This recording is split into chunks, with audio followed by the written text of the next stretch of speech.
नसीरपुर गांव में एक बूढ़ा किसान रहता था। उनके राजेश और मोहन नाम के दो बेटे थे।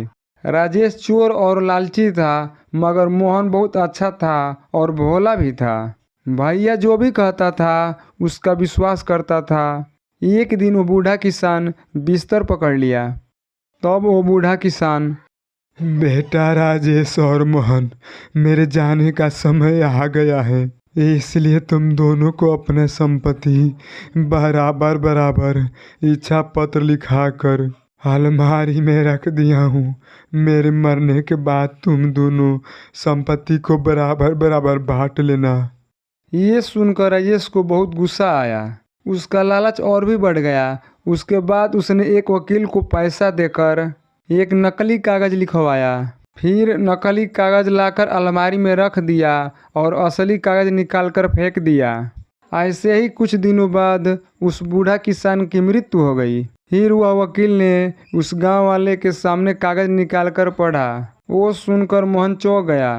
तब मोहन, यह क्या है भैया? पिताजी ने कहा था कि हम दोनों को बराबर बराबर संपत्ति लिखा है, लेकिन इसमें क्या है? वो खेत बाड़ी काम की नहीं, आने वाला बंजर सूखा खेत मुझे और बाकी का संपत्ति और घर तुम्हारा, ऐसा लिखा है। क्यों, कुछ तो गड़बड़ है? कुछ भी गड़बड़ नहीं है, तुम्हारा दिमाग गड़बड़ है। पिताजी का लिखा संपत्ति का भरोसा नहीं करोगे? क्या ऐसा झगड़ा करोगे तो उनके आत्मा का शांति नहीं मिलेगा रे? अगर तुम्हें इतना शक है तो पूरी संपत्ति तुम ही ले लो, मुझे कुछ भी नहीं चाहिए।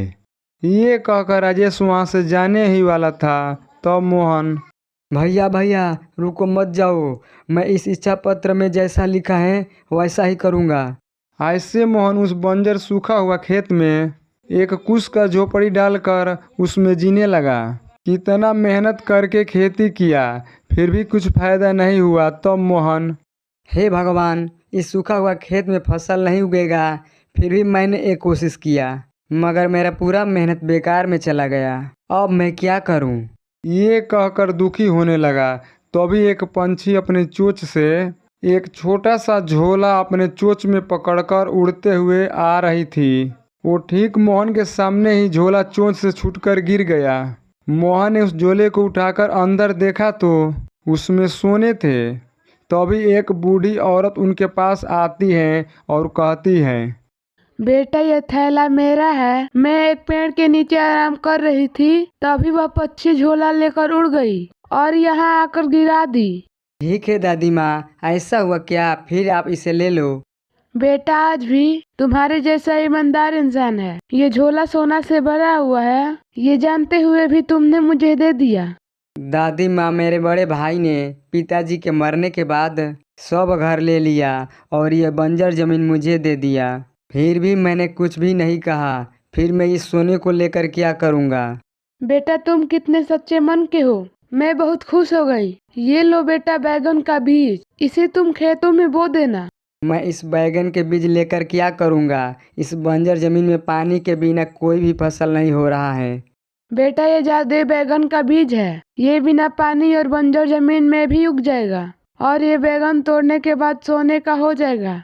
ये कहकर वो बूढ़ी औरत वहाँ से गायब हो जाती है। ऐसे मोहन ने खुशी से बैगन के बीजों को अपने खेतों में बोया और वहाँ पर बैगन का फसल उगे। उनको तोड़कर और टोकरी में डालकर अपने घर गया। कुछ समय बाद वो बैगन सोने के बैगन में बदल गया। वो देखकर मोहन मन ही मन उस बूढ़ी औरत का बहुत धन्यवाद किया। उन सोने को बेचकर बड़ा घर और कार भी खरीदा और वैसे ही फिर से बीज बोकर और भी बैगन उगाया। उनको घर लाने के बाद सोने में बदल गए। उनसे मिले पैसों से गरीब लोगों का मदद करने लगा। एक दिन राजेश, इस मोहन के खेत में पानी या खाद डाले बिना ये बैगन का फसल कैसे उग रहे हैं, और यदि बैगन उग रहा है तो भी इनको बेचने से इतना पैसा कहाँ से मिल रहा है? ये सब क्या है, पता करना पड़ेगा, सोचा। वैसे ही एक दिन राजेश मोहन को बैगन को तोड़कर टोकरी में डालना और उनको घर ले जाना ये सब देखा। फिर उसने खिड़की में से छुपकर देखा तो वो बैगन सोने के बैगन में बदल गया। तब उनको पूरा बात समझ में आ गया। अगले दिन जब मोहन घर में नहीं था, वो समय देखकर राजेश चुपके से बैगन तोड़कर फिर बैगन सोने में बदल जाएंगे, ये सोचकर बहुत आशा से इंतजार कर रहा था। तब वो बैगन पत्थर में बदल गए। फिर वे पत्थर ऊपर उड़कर उनके ऊपर गिरकर हमला करने लगे। तब राजेश, हरी बाप रे, हरी बचाओ, हरी बाप रे, हरी मुझे बचाओ, हरी बचाओ कहकर डर के मारे वहां से भाग गया। ऐसे ही मोहन बैगन का फसल अच्छी से उगाते हुए अच्छा जिंदगी जीने लगा।